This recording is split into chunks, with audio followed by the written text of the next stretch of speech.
Welcome back to the Action Bible, audio companion and narration by MC Brown. And as always, we're reading in the Action Bible the graphic novel adaptation of God's Redemptive Word, God's Redemptive Story, illustrations by Sergio Carrillo, general editor Doug Mouse, with text copyright 2010 by David C. Cook. As always, this is the graphic novel adaptation of the Bible. God put it on my heart to read this and provide a companion of sorts. Hopefully, if you have your own Action Bible, you've been following along this playlist, or hopefully it either will or has inspired you by now to get the Action Bible for yourself. There is even a deluxe edition with new stories, so I heard. A little late in the game to pick it up as I've been reading this version, but you never know. Maybe in the future, if it's put on my heart again by the Lord, I may read that one day if I get it. But as of now, we're just going to go through this one. This is the one I have. This is the one hopefully others have had that I know, and we'll cross that bridge when we get it. So I just want to say thank you to everyone who's provided feedback for the mispronunciations. I have unfortunately butchered some names and places. I apologize for that. Some of them I'm hearing for the first time as I get to know the word and immerse myself in this. We're about at the spot where, if you remember from any other videos they may have watched, that I said that I originally had gotten to before I stopped to fellowship and then basically restart again.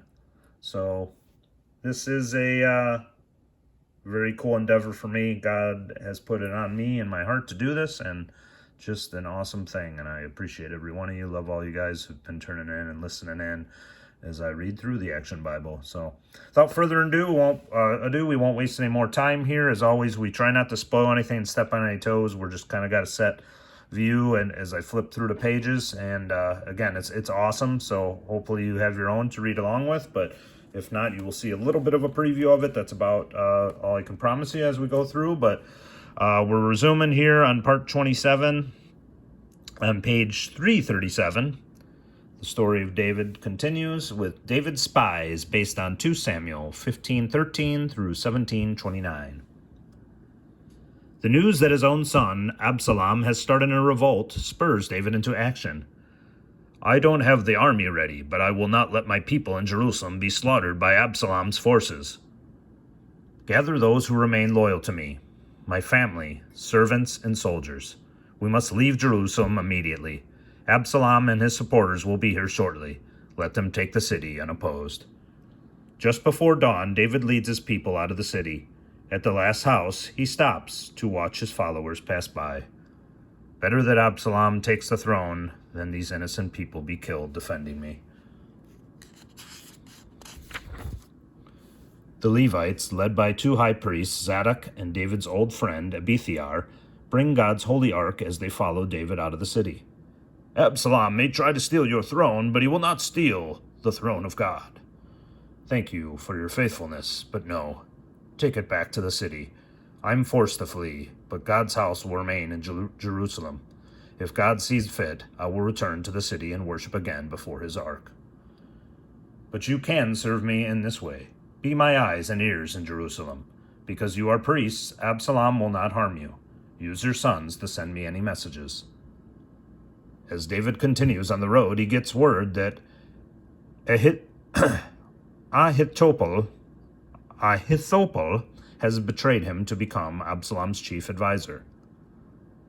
Lord, turn his advice to foolishness in Absalom's ears. The number who will choose to join David grows with each passing hour. David meets another old friend and loyal advisor. Oh, my king, what can I do to serve you in this dark hour? Hushai, you are too old to fight with me in the battle that is coming. You can serve me best if you will be my spy. Offer to help Absalom. When you have his trust, you can report back to me through the priests, Zadok and Abiathar, who are loyal to me. Hushai returns to Jerusalem just in time to see Absalom ride into the city. Some in the crowd are joyful, some are somber, but they do not resist their new king.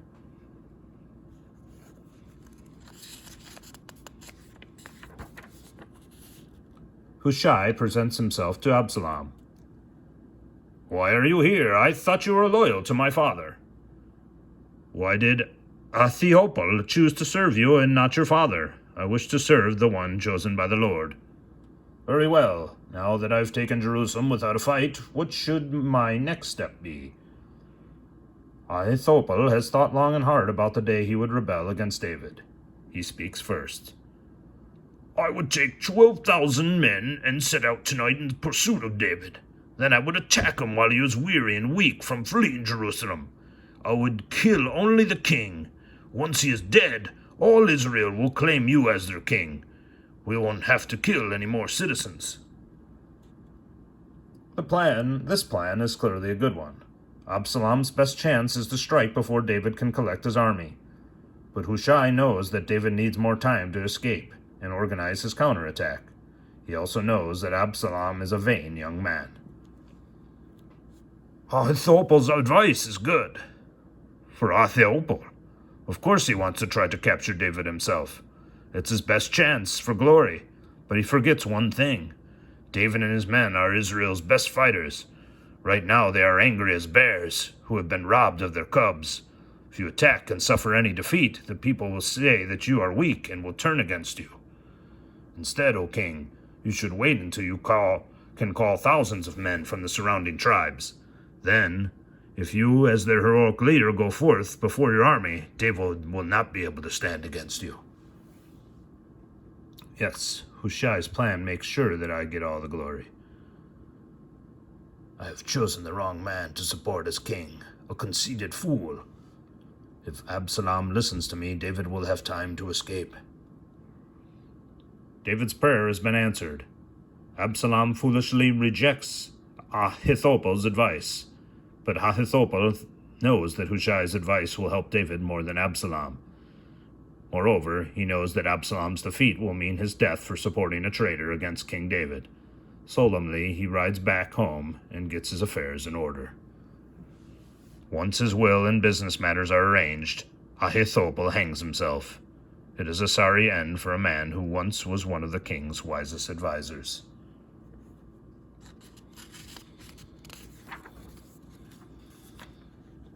Hushai's messengers bring David a warning. He mustn't rest until after he gets his group across the Jordan and into friendly territory. That night, David and his followers ford the Jordan River. On the other side, they seek refuge in the city of Mahanaim, whose leaders are loyal to David. Here's some food and bedding my master has set for King David and his friends. God bless you. Tell your master I will not forget his kindness. This will be a good place to muster the royal army and wait for Absalom. Yes, we will battle against my son here, but no matter which side wins, I will lose. O Absalom, based on 2 Samuel 18:1 through 19:15. Absalom has sent his messengers out and gathered an army from all the tribes of Israel. He leads them across the Jordan River to attack his father, King David. Meanwhile, Joab and David have gathered the royal army to their refuge at Mahanaim. Absalom made a mistake by not making sure your army supported his rebellion. We have the best fighting force around. Our skills were on defeating the Philistines. Now that we are all in one place, his ragtag supporters won't stand a chance. Right, Joab. Give the orders to march. I'll go with you. No, David, you are the king now. Not just a soldier. Your life is too valuable. Remember when Goliath's giant cousin sought revenge and almost killed you? Let us fight your battles for you. Stay in the city and be ready to send help if we need it. If that seems best to you, I'll stay here. At the gate. For my sake, make sure to spare Absalom's life. He's still my son. In spite of everything he's done, I love him.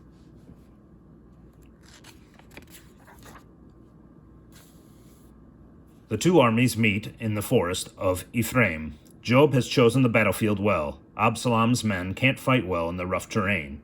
Sudden cliffs, thick trees, and wild beasts are just as dangerous to the rebels as the swords of David's soldiers. Absalom tries to retreat on his horse, but as he takes flight, his head gets caught in the low-hanging branches of an oak tree.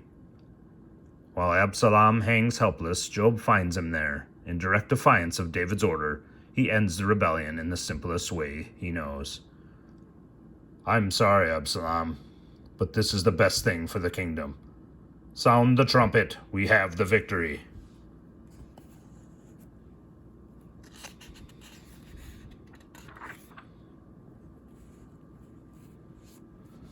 My king, we have won the battle.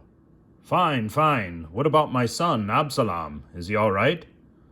At the news that Absalom is dead, David climbs to the lookout above the city gate.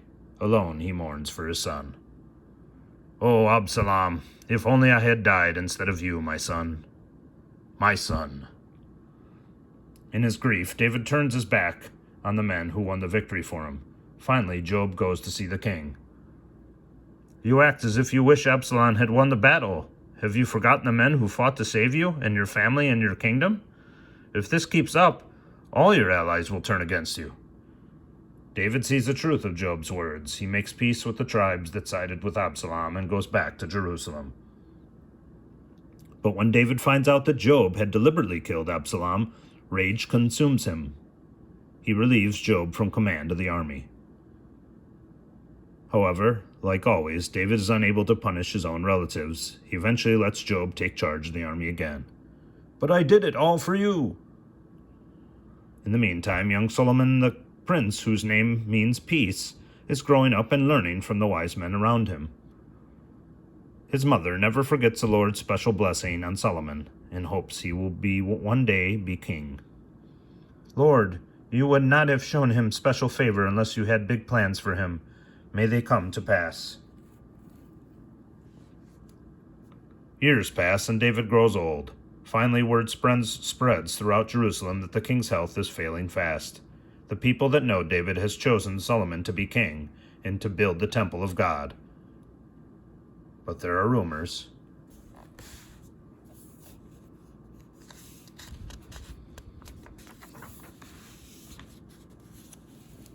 Family plots based on 1 Kings 1. The books of 1 and 2 Kings and 2 Chronicles record the history of the Hebrew Empire through the years of Solomon's reign, the division of the kingdom into 2 separate nations, Judah and Israel, and the fall of both. With his older brothers dead, Adonijah believes that the fate has left him in the perfect position. My father is growing weaker by the day. As the eldest remaining son, I will surely be named king in his place. Bring all the king's sons except my half-brother Solomon and meet me at the Serpent Stone.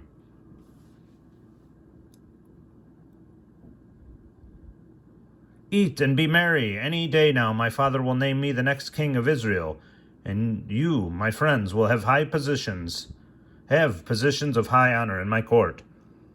Adonijah thinks he has the support, and has all the support he needs with Joab, the head of the army, and Abithar, one of the 2 high priests. But not only has Adonijah left Solomon out of his plans, he's also forgotten Nathan, God's prophet, and Benaiah, the head of David's personal guard.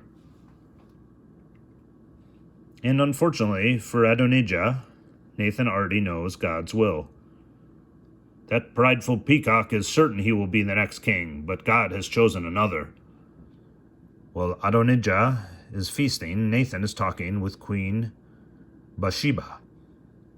If Adonijah becomes king, he will certainly have you and Solomon exiled, if not executed. If you want to save yourself and your son, do as I say. Tell me what to do, and I'll do it. Following Nathan's advice, she goes at once to David.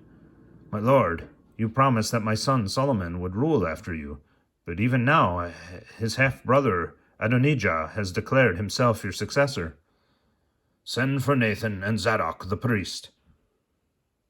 Nathan chooses the moment to enter. Is it true what she says? Adonijah is trying to take the choice of the next king away from you?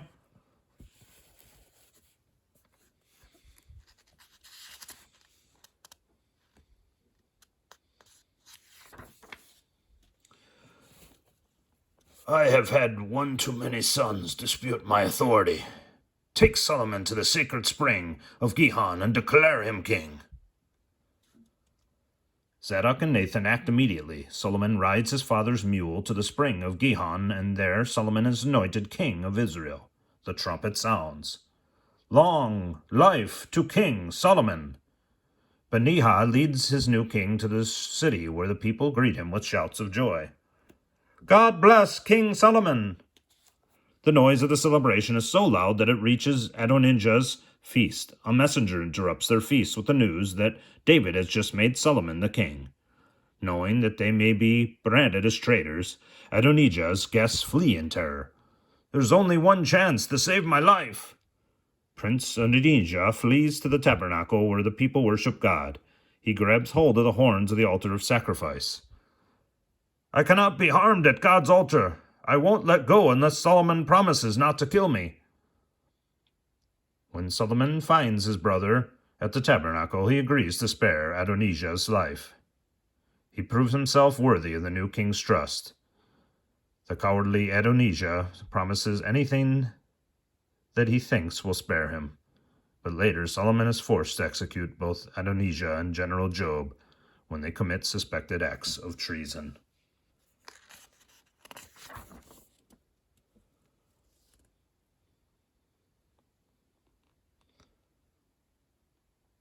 All right, I think this is where we'll stop. We'll resume a special kind of a bit of a splash page / history page. We'll just read that to start at the next video. Again, want to thank you guys. As always, love you guys. Appreciate you guys. Please share this video, like this video, subscribe, hit the notification bell to keep getting notified when new parts drop, which are frequent as we race towards the halfway point of the Action Bible. Hopefully you guys are enjoying it. Again, a lot of hard to pronounce words and names. I know I'm butchering them. I apologize. If you have a pronunciation of them, feel free to leave it in the comments. And again, I apologize ahead of time. I'm reading ahead too. By the time you may get it to me, I may be a chapter or two ahead too. So again, as always, appreciate you guys. God bless you guys, and we'll see you in the next one.